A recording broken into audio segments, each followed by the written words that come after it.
Hi, Lilah. We are back, continuing on in our book.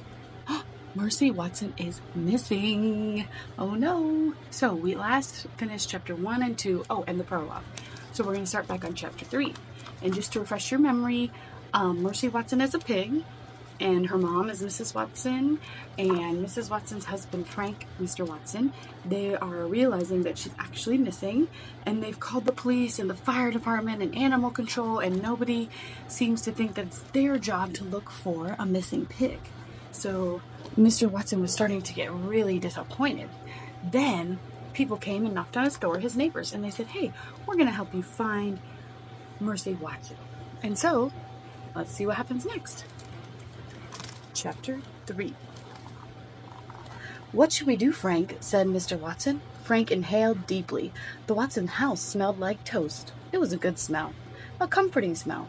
"I've got an idea," said Stella. "My friend Horace Broom has a telescope, and we can use that to look for her." Frank said, "I don't think we need a telescope quite yet. Let's go into the kitchen and have some toast, and we'll figure out how to proceed."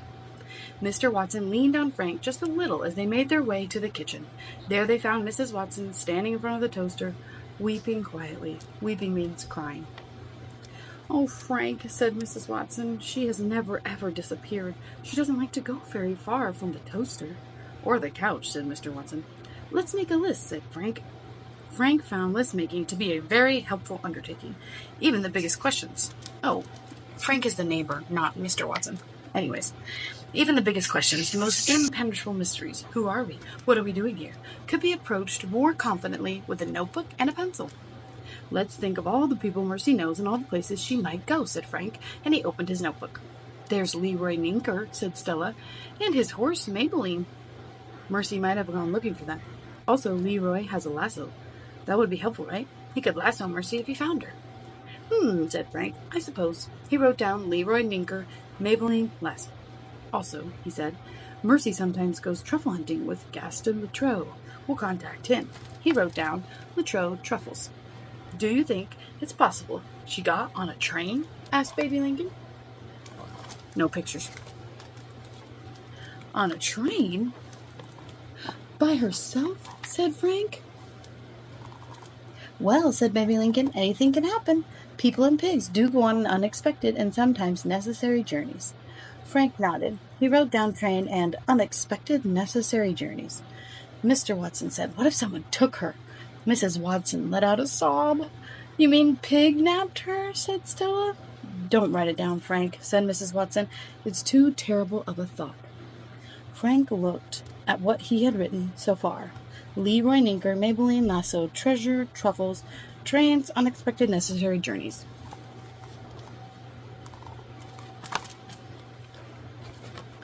His notes resembled the beginning of some strange fairy tale, or a very bad poem. The list's eclecticism is supreme oddness made Frank. The list's eclecticism, its supreme oddness, so basically it's weird, it's different, made Frank think about his friend Buddy Lamp, who owned a store called Buddy Lamp's Used Goods. In his store, Buddy Lamp had 2 pink chairs, and they were sitting side by side. Those chairs were a very good place to sit and contemplate the mysteries of the world. Frank wrote down Buddy Lamp, pink chairs, revelatory thoughts. Mrs. Watson was crying again. From next door came the sound of music. Eugenia Lincoln was playing her accordion. She was indulging in some sort of upbeat jig. It was the type of song that seemed a little inappropriate for the morose, missing pig situation in which they'd found themselves. Frank decided to close his notebook.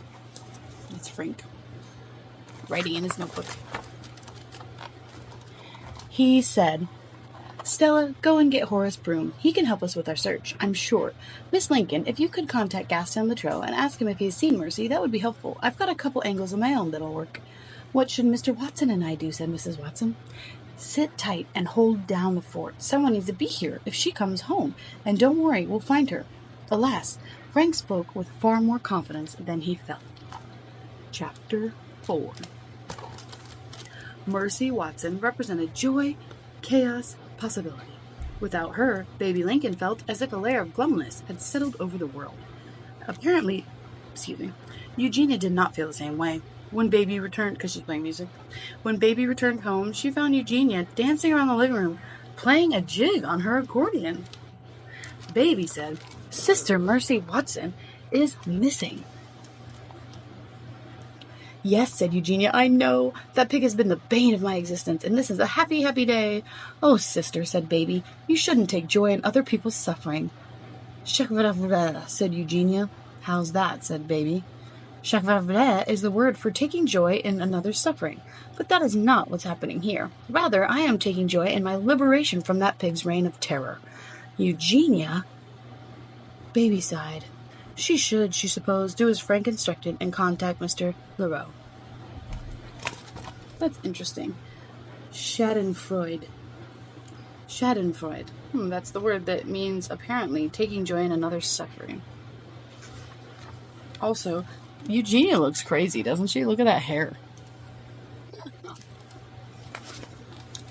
"Yes, hello," said Gaston Latrobe when he answered the phone. "All things are available." There's no pictures, so I'm just going to hold it. "Hello, Mr. Latrobe. This is Baby Lincoln over on Deco Oak Drive." "Yes, I'll be there immediately." "Actually," said Baby, "your presence itself is not necessary. It's just that Mercy is gone, and I had a—" "Hello? Hello?" But Gaston Latrobe had hung up. "My goodness," said Baby. A few minutes later, there was a knock at the door. "Gaston Latrobe at your service." And he removed his velvet hat from his head and bowed deeply. Replacing his hat, he held out a business card that said, "Contact your dearly departed via spiritual guides. Absolutely legit and fact-based."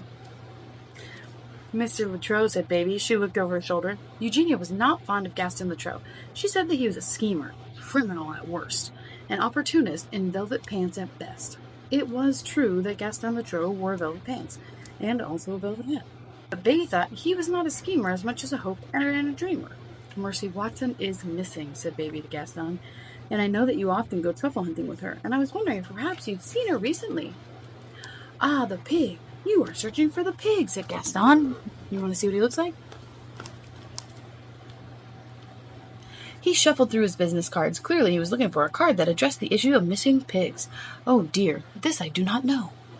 "But have you seen her?" said Baby. "I have not seen this pig. My heart is breaking to tell you this, but it is so." He smiled a great toothy smile. Eugenia's accordion music stopped and then started again. "Your sister continues to play the accordion most wonderfully," said Gaston.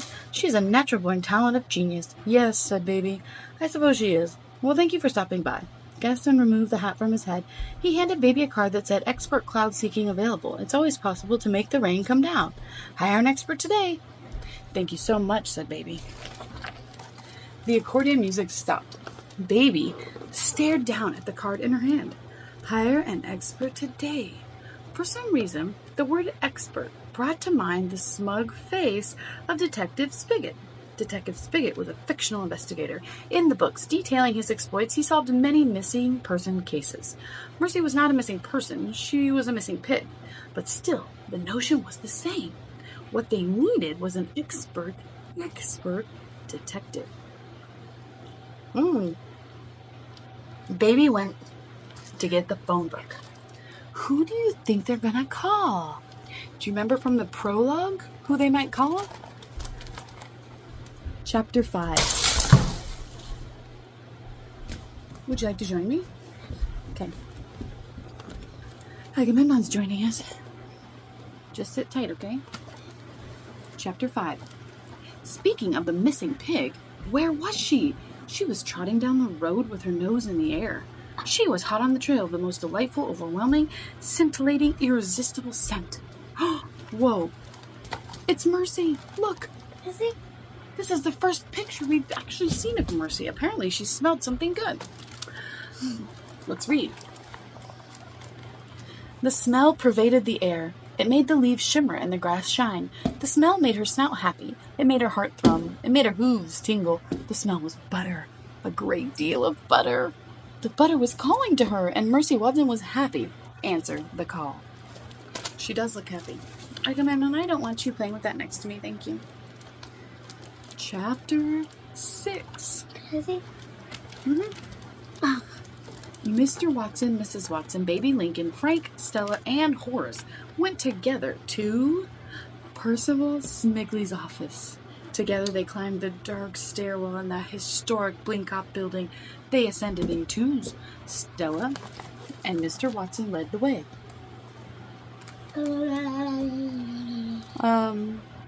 Stella held Mrs. Watson's hand, and Mrs. Watson found this wonderfully comforting. Behind Stella and Mrs. Watson were Mr. Watson and Frank. Can I see that, please? No. Hand it to I Mom. won't play it. I understand. Hand it to me really quickly. I won't play with it. Hand it to me. I won't play You don't with get to decide. Give it to your mom now. Come here. Give it to me now.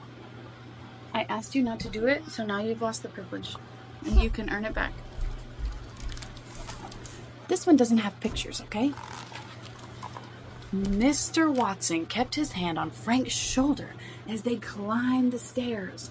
Mrs. Watson kept looking back to check on Mr. Watson. Don't worry, Mrs. Watson, said Frank. I'm keeping an eye on him. I'm perfectly fine, my dear, said Mr. Watson. Behind Mr. Watson and Frank were Horace Bloom and Baby Lincoln. As they ascended the dark stairwell, Mrs. Watson wondered where the lights were. Mrs. Watson believed in well-lit stairwells. She also believed in toast and butter and love. Horace Bloom said, it's so dark in here, you should almost expect to look up and see the stars, right? And some planets. Do you know all the names of the planets in our solar system order? I do. Horace, said Stella. What, said Horace. Mercury, Venus, Earth, Mars. Fascinating, said Baby Lincoln. Jupiter, Saturn, Uranus, Neptune, continued Horace. His voice echoed in the dark and dreary hallway. He talks a lot when he gets nervous, Stella said to Mrs. Watson. It's perfectly understandable, said Mrs. Watson, and she squeezed Stella's hand. I'm nervous, too. I hope this private detective person can help us. I bet he can, said Stella, and she squeezed Mrs. Watson's hand in return. When they got to the top of the stairs, the six of them stood together and cornered and considered the sign on the door. You ready for a picture? Mommy, did they hear a scratch? No, please don't. Percival Smigley, private investigator, Frank read aloud. Well, it's a very good name. He sounds like someone who would gather every smidgen of evidence. Yes, he sounds like he would leave no smidgen unturned, said Stella. I hope he can help us, said Mrs. Watson again, and just as she lifted her hand to knock on the door, it was suddenly flung wide. Heavens, said Mrs. Watson. Come in, boomed a voice.